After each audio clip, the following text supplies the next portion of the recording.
ഈ ചാണ്ടി ഉമ്മന്റെ ഒരു ടെലിയിൽ കേട്ടുകൊണ്ടാണ് ഇങ്ങോട്ട് കയറിയത്. പിതാവിന്റെ ഫോട്ടോ വെച്ചിട്ടുണ്ടെങ്കിൽ ഫോട്ടോയുടെ മുമ്പിൽ ചോദിക്കുന്നത് നല്ലതാ, ഇങ്ങനെയൊക്കെ സംഭവം ഉണ്ടാവോ, ഇത് ഭീകരവാഴ്ചയാണെന്ന്. പിതാവിന്റെ ഫോട്ടോയുടെ മുമ്പിലെ ഞെട്ടിത്തെറിക്കാൻ പറ്റിയ ആളാണ് തിരുവഞ്ചൂർ രാധാകൃഷ്ണൻ. യൂത്ത് കോൺഗ്രസ് സംസ്ഥാന അധ്യക്ഷൻ രാഹുൽ മാങ്കൂട്ടത്തിന്റെ വീട്ടിൽ കയറി അറസ്റ്റ് ചെയ്ത് ബന്ധപ്പെട്ട് വലിയ പ്രതിഷേധങ്ങൾ സംസ്ഥാനത്ത് നടക്കുകയാണ്. ഈ പോലീസ് രാത്രി ഒരു യുവജന നേതാവിന്റെ വീട്ടിൽ കയറിയിട്ട് അറസ്റ്റ് ചെയ്യുന്നു എന്ന് പറയുന്നത് ഒരു ശരിയായ നടപടിയാണ് തോന്നുന്നുണ്ടോ? അത് ശരിയല്ല എന്ന് ഇപ്പോൾ അല്പനേരത്തെ ഞാനിങ്ങോട്ട് കയറുന്നതിന് മുമ്പ് ഈ ചാണ്ടി ഉമ്മന്റെ ഒരു ടെലിയിൽ കേട്ടുകൊണ്ടാണ് ഇങ്ങോട്ട് കയറിയത്. ഇങ്ങനെയൊക്കെ ഒരു സംഭവം ഉണ്ടാവും എന്നൊക്കെ ചോദിച്ചു. വീട്ടില് പിതാവിന്റെ ഫോട്ടോ വെച്ചിട്ടുണ്ടെങ്കിൽ ഫോട്ടോയുടെ മുമ്പിൽ ചോദിക്കുന്നത് നല്ലതാ, ഇങ്ങനെയൊക്കെ സംഭവം ഉണ്ടാവോ, ഇത് ഭീകരവാഴ്ചയാണെന്ന്. പിതാവിന്റെ ഫോട്ടോയുടെ മുമ്പിലെ ഉമ്മൻചാണ്ടിയുടെ ഭരണകാലത്ത് വീടുകളിൽ കയറി വനിതകളെ അറസ്റ്റ് ചെയ്തിട്ടുണ്ട്. പാതിരാത്രി വീട് ചവിട്ടി തുറന്നു. ഞങ്ങളുടെ എല്ലാവരുടെയും വീടുകളിൽ കയറിയിട്ടുണ്ട്.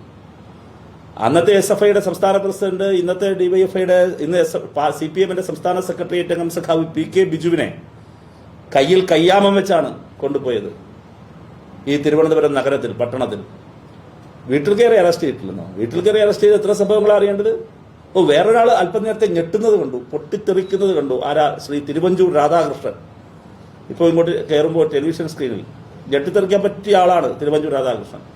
എത്ര വനിതകളെയാണ് ആക്രമിച്ചത്? എത്ര പേരുടെ വീടുകളിൽ കയറിയതിന്റെ കണക്ക് വേണം. വീട്ടിൽ കയറി അറസ്റ്റ് ചെയ്തു എന്നുള്ളതാണ്. അല്ല, എന്തിനായിരുന്നു അറസ്റ്റ്? എന്തായിരുന്നു നടന്ന സംഭവങ്ങൾ? ഈ തലസ്ഥാന നഗരത്തിന്റെ ചരിത്രത്തിൽ ഇതുപോലെ ഒരു കലാപം നടത്തിയിട്ടുണ്ടോ? എന്തിനായിരുന്നു? എന്തെങ്കിലും കോസ്റ്റ് വേണ്ടേ? എന്നിട്ട് വ്യാപകമായി നാശനഷ്ടങ്ങൾ ഉണ്ടാക്കുക.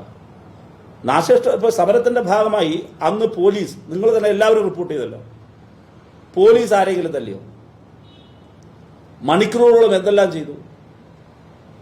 പിങ്ക് പോലീസിന്റെ വാഹനം അടിച്ചു ചേർത്തതിന്റെ അതിന്റെ സാങ്കത്യം എന്താണ്? പിങ്ക് പോലീസിന്റെ, വനിതാ പോലീസാണ് അതിനകത്ത് ഉണ്ടാവുക. പിങ്ക് പോലീസിന്റെ വാഹനം അടിച്ചു തകർത്ത് അതിനകത്തിരുന്ന പ്രതികളെ, അതിനകത്തിരുന്ന ആളുകളെ മോചിപ്പിച്ചു. കേരളത്തിന്റെ ചരിത്രത്തിൽ ഈ അറസ്റ്റ് ചെയ്ത് അകത്ത് വെക്കുന്നവരെ മോചിപ്പിക്കുകയാണ്. അപ്പൊ ഇത്തരത്തിലുള്ള സംഭവങ്ങൾ ഉണ്ടാകുമ്പോൾ പോലീസിന്റെ നടപടി ഉണ്ടാകും. പിന്നെ ഇദ്ദേഹത്തെ സംബന്ധിച്ച് ഇത് ഏതിനാണ് അറസ്റ്റ് എന്നും പറയാൻ പറ്റില്ലല്ലോ.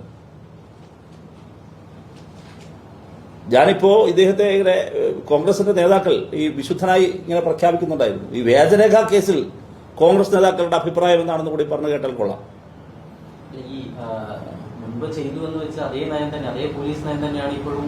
അല്ലാതെ ആ പോലീസ് നയമാണെങ്കിൽ ഇവരുടെയൊക്കെ ശരീരത്തിൽ ഇങ്ങനെ ആയിരിക്കോ?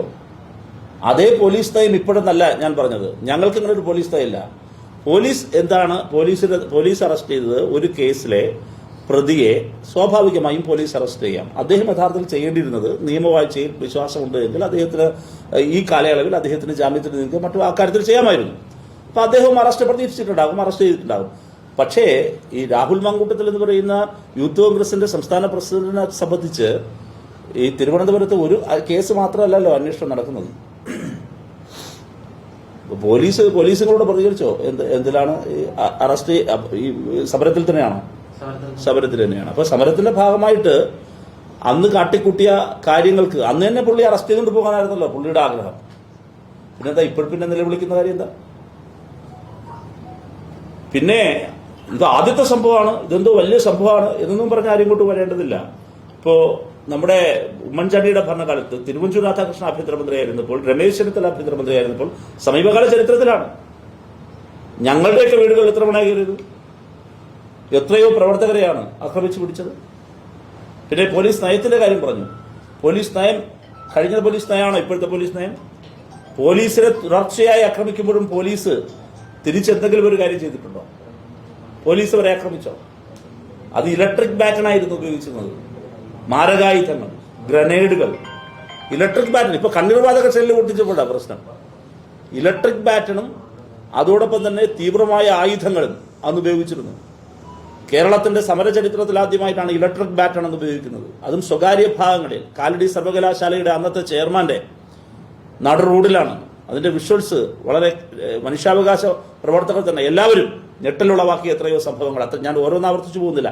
എത്രയോ പെൺകുട്ടികളെ അറസ്റ്റ് ചെയ്തത് മാത്രമല്ല, വീടുകളിൽ കയറി അറസ്റ്റ് ചെയ്തത്, ആക്രമിച്ചത്, ജയിലിലടച്ചത്, കൈയും കാലും തല്ലി ഒടിച്ചത് എത്രയോ സംഭവങ്ങളാണ്.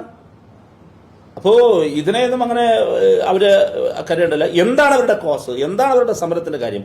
രാജ്യത്ത് ഏറ്റവും ഉയർന്ന രീതിയിൽ ഒരു വലിയ ഒരു മൂവ്മെന്റ് ഉയർന്നു വരുന്നു. ആ മൂവ്മെന്റ് തൊഴിലില്ലായ്മയ്ക്കെതിരായ മഹാസമരമാണ്.